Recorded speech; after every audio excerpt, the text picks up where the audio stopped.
दोस्तों 12 साल से एक बंद पड़े खंडहर मकान के अंदर अचानक एक महिला आती है और फूट फूट कर रोने लगती है।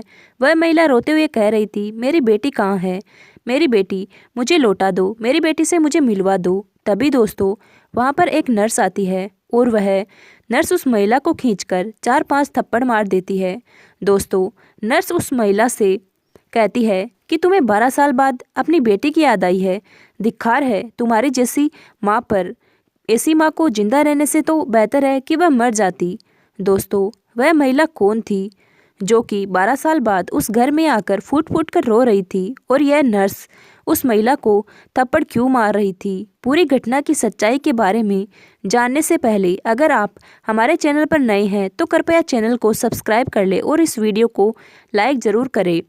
आपके सपोर्ट से हमारा हौसला बढ़ता है और हम आपके लिए इसी तरह की अनोखी और महत्वपूर्ण कहानियाँ लेकर आते रहेंगे, और वीडियो को अंत तक ज़रूर देखिएगा।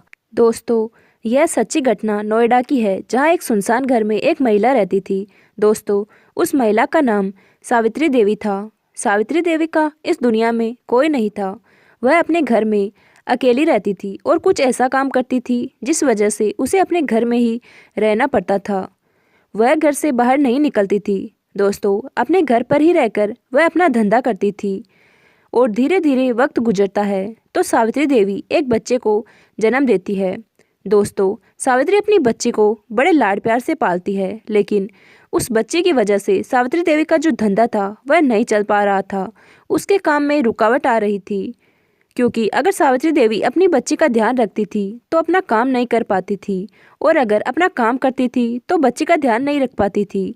इसी तरह 6 महीने का वक्त गुजर जाता है, लेकिन 6 महीने बाद घर में यह नौबत आ जाती है कि ना तो उनके घर में खाने के लिए राशन था, ना ही सावित्री के पास पैसे थे, क्योंकि वह अपना काम नहीं कर पा रही थी और अपनी बच्ची की देखभाल में सारा दिन निकल जाता था। आर्थिक स्थिति बहुत खराब हो चुकी थी। तभी एक दिन सावित्री देवी एक बहुत बड़ा और कठिन फैसला लेती है, जो शायद उन्हें कभी नहीं लेना चाहिए था। दोस्तों सावित्री देवी अपनी 6 महीने की बेटी को घर के अंदर बंद कर शहर चली जाती है। उनका घर एक सुनसान इलाके में था, जहाँ पर बहुत कम लोग आते जाते थे। सावित्री देवी का काम भी ऐसा था कि उन्हें सुनसान इलाके में ही घर लेना पड़ा था। धीरे धीरे शाम होती है और बच्ची जो घर के अंदर कैद थी भूख के मारे तड़पने लगती है और फूट फूट कर रोती है, लेकिन वहाँ आसपास कोई नहीं था जो उसकी मदद कर सके। इस तरह वह बच्ची पूरी रात भूख और तड़प में रोती रहती है। दूसरे दिन सुबह सुबह विजय नाम का एक व्यक्ति सावित्री देवी के घर के रास्ते से होकर अपनी ड्यूटी पर जा रहा था। बच्ची के रोने की आवाज़ विजय को अपनी ओर खींच लेती है। वह सावित्री के घर के पास जाता है और खिड़की से झांकने की कोशिश करता है कि आखिर बच्ची इतना क्यों रो रही है। काफ़ी देर तक इधर उधर झांकने की कोशिश करने के बाद भी उसे कुछ दिखाई नहीं देता।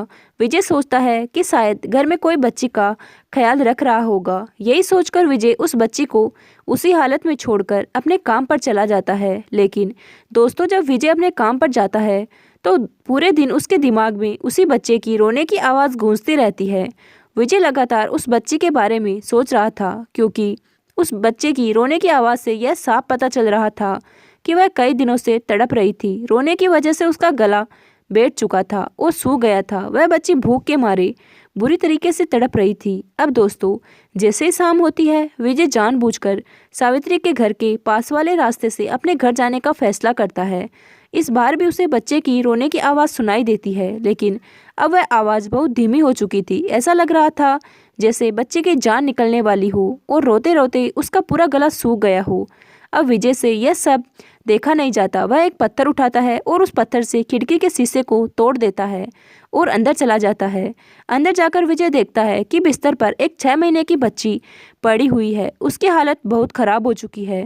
उसका शरीर गर्म हो गया था और उसे तेज बुखार था। विजय तुरंत उसे गोद में उठाता है, उसे पानी पिलाता है और फिर तुरंत पुलिस को फ़ोन करता है। थोड़ी देर बाद पुलिस मौके पर पहुंच जाती है। उस समय तक बच्चे की हालत बहुत गंभीर हो चुकी थी।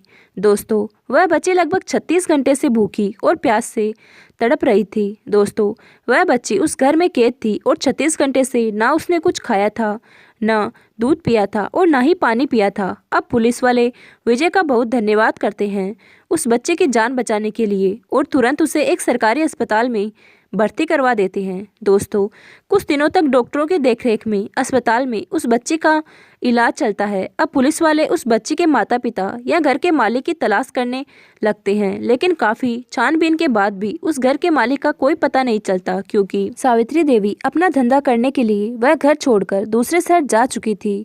पुलिस उसे ढूंढने की बहुत कोशिश करती है, लेकिन नाकामयाब हो जाती है। अस्पताल में स्टाफ उस बच्ची के साथ बहुत प्यार से पेश आता है।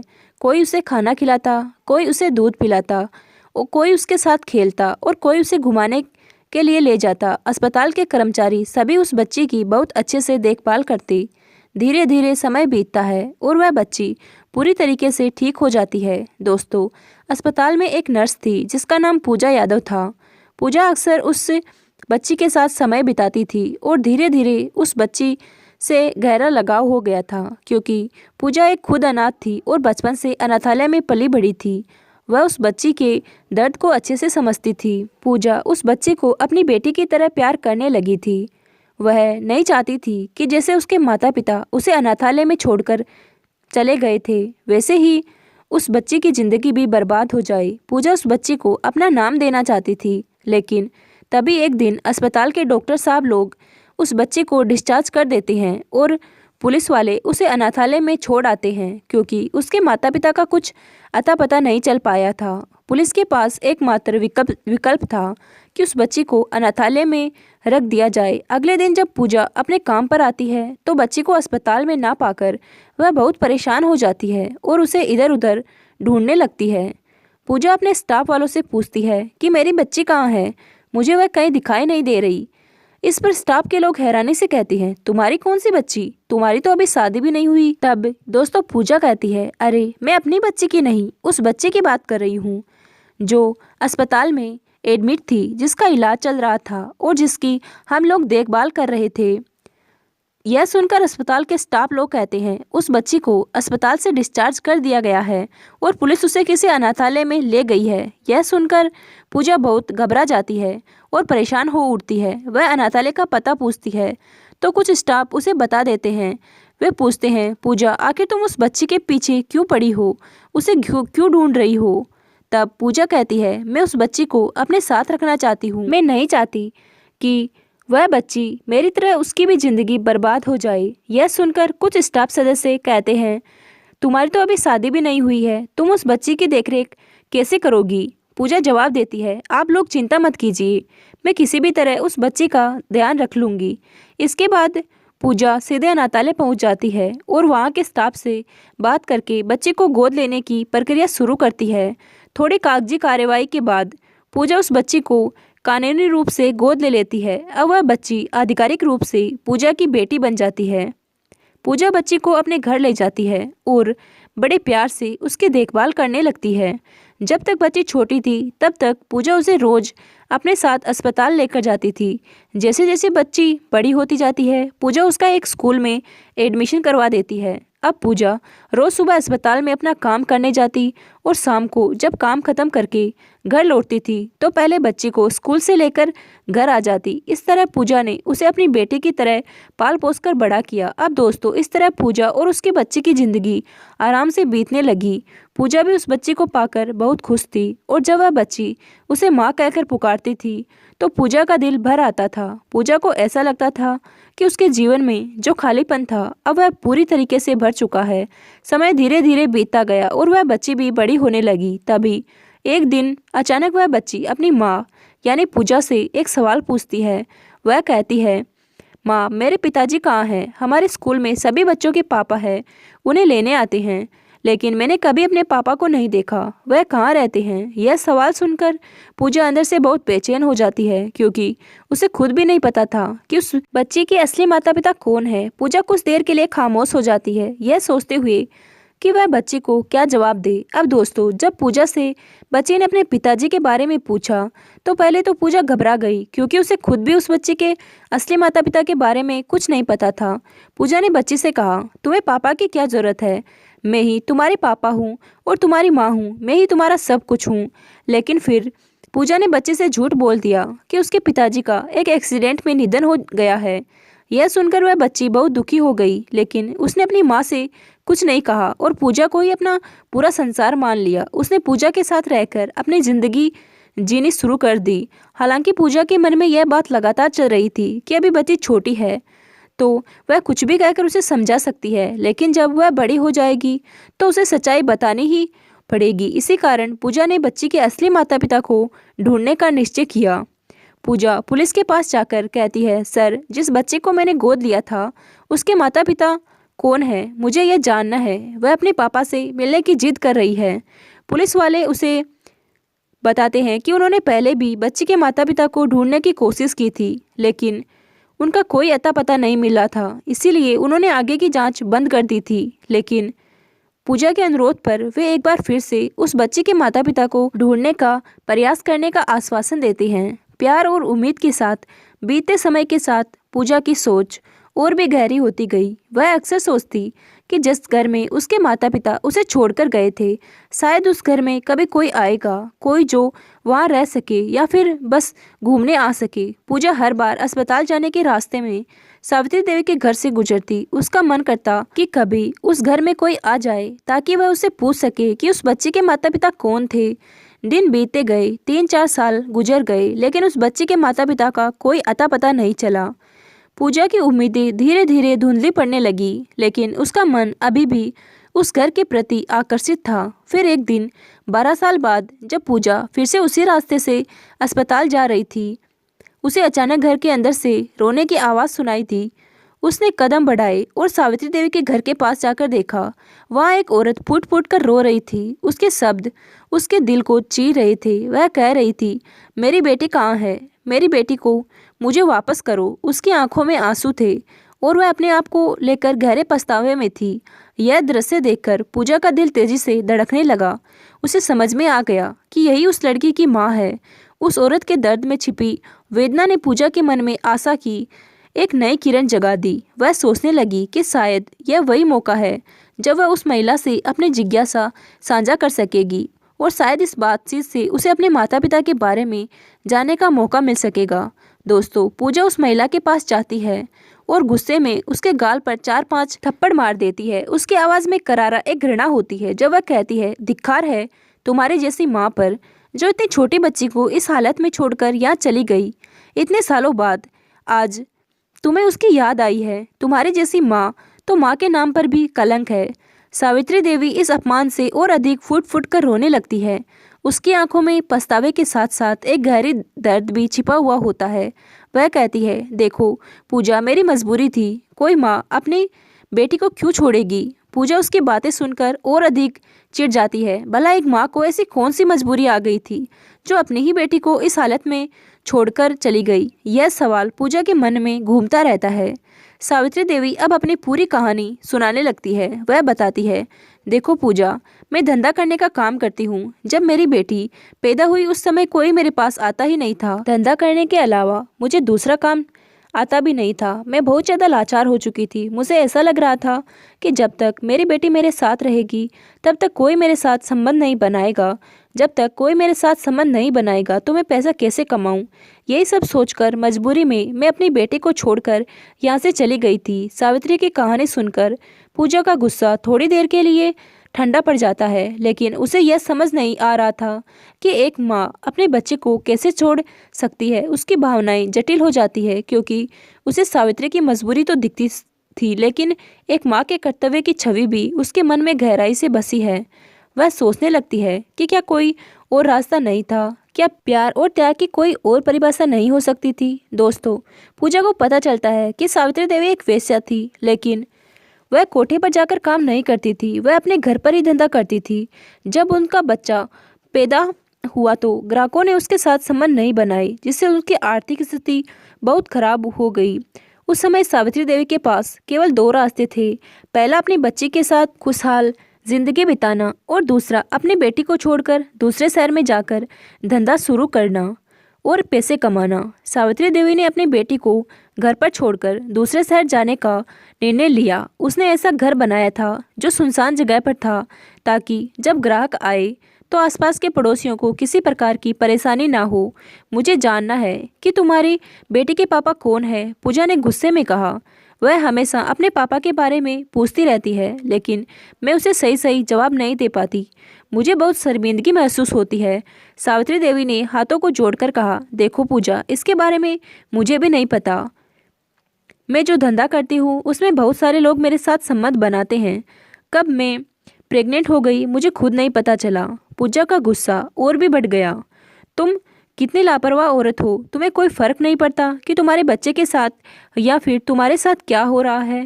सिर्फ तुम्हारी वजह से तुम्हारी लड़की की जिंदगी बर्बाद हो रही है। इस शब्दों ने सावित्री देवी को चौंका दिया। पूजा की बातें उसके दिल में चुभ गई। वह समझ गई कि अपनी बेटी के लिए एक माँ का कर्तव्य क्या होता है। लेकिन जब पूजा ने सावित्री की आंखों में देखा तो उसे एहसास हुआ कि उस औरत में कहीं ना कहीं अपने किए पर पछतावा था। लेकिन उसके लिए अब कुछ भी करना बहुत मुश्किल था। तुम्हें अपनी बेटी की परवाह नहीं है ना, पूजा ने पूछा। उसकी आवाज़ में निराशा थी। तुम्हें यह समझना होगा कि एक माँ के रूप में तुम्हारी जिम्मेदारी क्या होती है। वह एक बच्ची है, उसे अपने पिता की ज़रूरत है। तुमने उसे अकेला छोड़ दिया और अब वह तुमसे जवाब चाहती है। सावित्री देवी के चेहरे पर एक गहरी उदासी थी। उसे यह एहसास हो चुका था कि वह अपनी बेटी के लिए कितनी बेपरवाह थी। पूजा की बातें उसे अपनी जिम्मेदारियों का एहसास दिलाने लगी। उसकी आंखों में आंसू थे और वह सोचने लगी कि क्या अब भी कुछ ऐसा किया जा सकता है जिससे वह अपनी बेटे की ज़िंदगी में वापस आ सके। इसीलिए पूजा ने सावित्री देवी से कहा, देखो, आज के बाद से तुम कभी भी अपनी बच्ची के बारे में मत पूछना, क्योंकि वह बच्ची अब तुम्हारी नहीं है, वह अब मेरी हो चुकी है और मैं उसे अच्छे से पाल पोस कर बड़ा कर रही हूँ, उसकी ज़िंदगी संवार रही हूँ। तुम्हें कोई परेशानी उठाने की ज़रूरत नहीं है। लेकिन आज के बाद से तुम कभी भी अपनी बच्ची से मिलने के लिए मत आना। भूल जाओ कि तुम्हारी कोई बच्ची भी थी या कोई संतान है। सावित्री देवी ने पूजा की बातें ध्यान से सुनी और महसूस किया कि पूजा ने उसकी बेटी के लिए कितनी चिंता की है। उसे पूजा पर भरोसा हो गया। वह समझ गई कि उसकी बेटी अब अच्छे घर में रह रही है और उसकी परवरिश हो रही है, इसीलिए उसे कोई एतराज़ नहीं था। सावित्री देवी ने हंसते हुए कहा, अगर तुम मेरी बेटी का ख्याल रख रही हो तो मैं तुम्हें धन्यवाद देती हूँ। मैं अब उसे नहीं डिस्टर्ब करूँगी। उसकी बातें सुनकर पूजा को एक राहत महसूस हुई। सावित्री देवी ने हंसते खेलते अपनी बेटी को पूजा के साथ रहने के लिए छोड़ दिया। उसी तरह पूजा उस छोटी सी बच्ची के साथ रहने लगी और अपनी ज़िंदगी को नए सिरे से जीने लगी। उसने न केवल उस बच्ची को एक नई ज़िंदगी दी, बल्कि खुद को भी एक नई राह पर चलने का मौका दिया। अब दोनों के बीच एक नया बंधन बन गया था और पूजा ने ठान लिया कि वह उस बच्ची को एक बेहतर भविष्य देगी, जहाँ प्यार, सुरक्षा और समझ होगी। इस प्रकार पूजा ने अपने जीवन में एक नई शुरुआत की, जिसमें वह न केवल अपनी खुशियों को जीती, बल्कि एक नई उम्मीद के साथ अपनी बेटी की परवरिश भी करती रही। और दोस्तों, आज भी वह लड़की पूजा के साथ दिल्ली में रहती है। उसकी उम्र अब बड़ी हो चुकी है और वह यूपीएससी की तैयारी कर रही है। वह अपनी मेहनत और लगन के बल पर अपने सपनों को साकार करने के लिए प्रयासरत है। पूजा ने उसे हमेशा प्रेरित किया है। उसकी मेहनत और संघर्ष को देखकर उस लड़की के लिए पूजा सिर्फ एक संरक्षक नहीं, बल्कि एक माँ की तरह है, जिसने उसे दर्दनाक अतीत से बाहर निकालने में मदद की। आज वह लड़की एक आत्मविश्वास युवती बन चुकी है, जो न केवल अपनी पढ़ाई में उत्कृष्टता हासिल कर रही है, बल्कि समाज के प्रति अपनी जिम्मेदारियों को भी समझती है। दिल्ली की व्यस्त सड़कों पर जब वह अपनी किताबों के साथ बाहर निकलती है तो उसकी आंखों में एक नई चमक होती है। उसे पता है कि उसने अपने जीवन में कितनी कठिनाइयों का सामना किया है, लेकिन अब वह अपनी मेहनत से अपने भविष्य को संवारने में जुटी है। पूजा की संजीवनी शक्ति उसके हर कदम को मजबूत बनाती है और वह जानती है कि उसके पीछे एक मजबूत सपोर्ट सिस्टम है। एक दिन जब वह अपने लक्ष्य की ओर कदम बढ़ा रही थी, उसने पूजा से कहा, आपने मुझे फिर से जीने की उम्मीद दी है। मैं कभी भी आपको अपने जीवन से अलग नहीं कर सकती। मैं आपको गर्वित करना चाहती हूँ। इस पर पूजा की आंखों में आंसू आ जाते हैं। उसने कहा, तुम्हारी सफलता ही मेरी खुशी है। तुमने जो मेहनत की है वही तुम्हारे भविष्य की कुंजी है। मैं तुम पर गर्व करती हूँ। दोनों के बीच का यह बंधन केवल एक माँ और बेटी का नहीं, बल्कि एक सच्ची दोस्ती का है। पूजा ने उस लड़की को न केवल एक नई जिंदगी दी है, बल्कि उसे प्यार, समर्थन और प्रेरणा भी दी है। आज वे दोनों एक साथ मिलकर अपने सपनों की ओर बढ़ रहे हैं, यह दिखाते हुए कि जिंदगी के सबसे कठिन समय में भी उम्मीद और प्यार कभी खत्म नहीं होता। दोस्तों, इस कहानी को सुनाने का मेरा उद्देश्य किसी को परेशान करना, भावनाओं को आहत करना या किसी के दिल को दुखाना नहीं था। मेरा मकसद आपको जागरूक, सचेत और अलर्ट करना था। इस पूरे वीडियो को देखकर आपका मन सोचने पर मजबूर हो गया होगा। ऐसी और कहानियाँ देखने के लिए मेरे चैनल को लाइक, शेयर और सब्सक्राइब करें।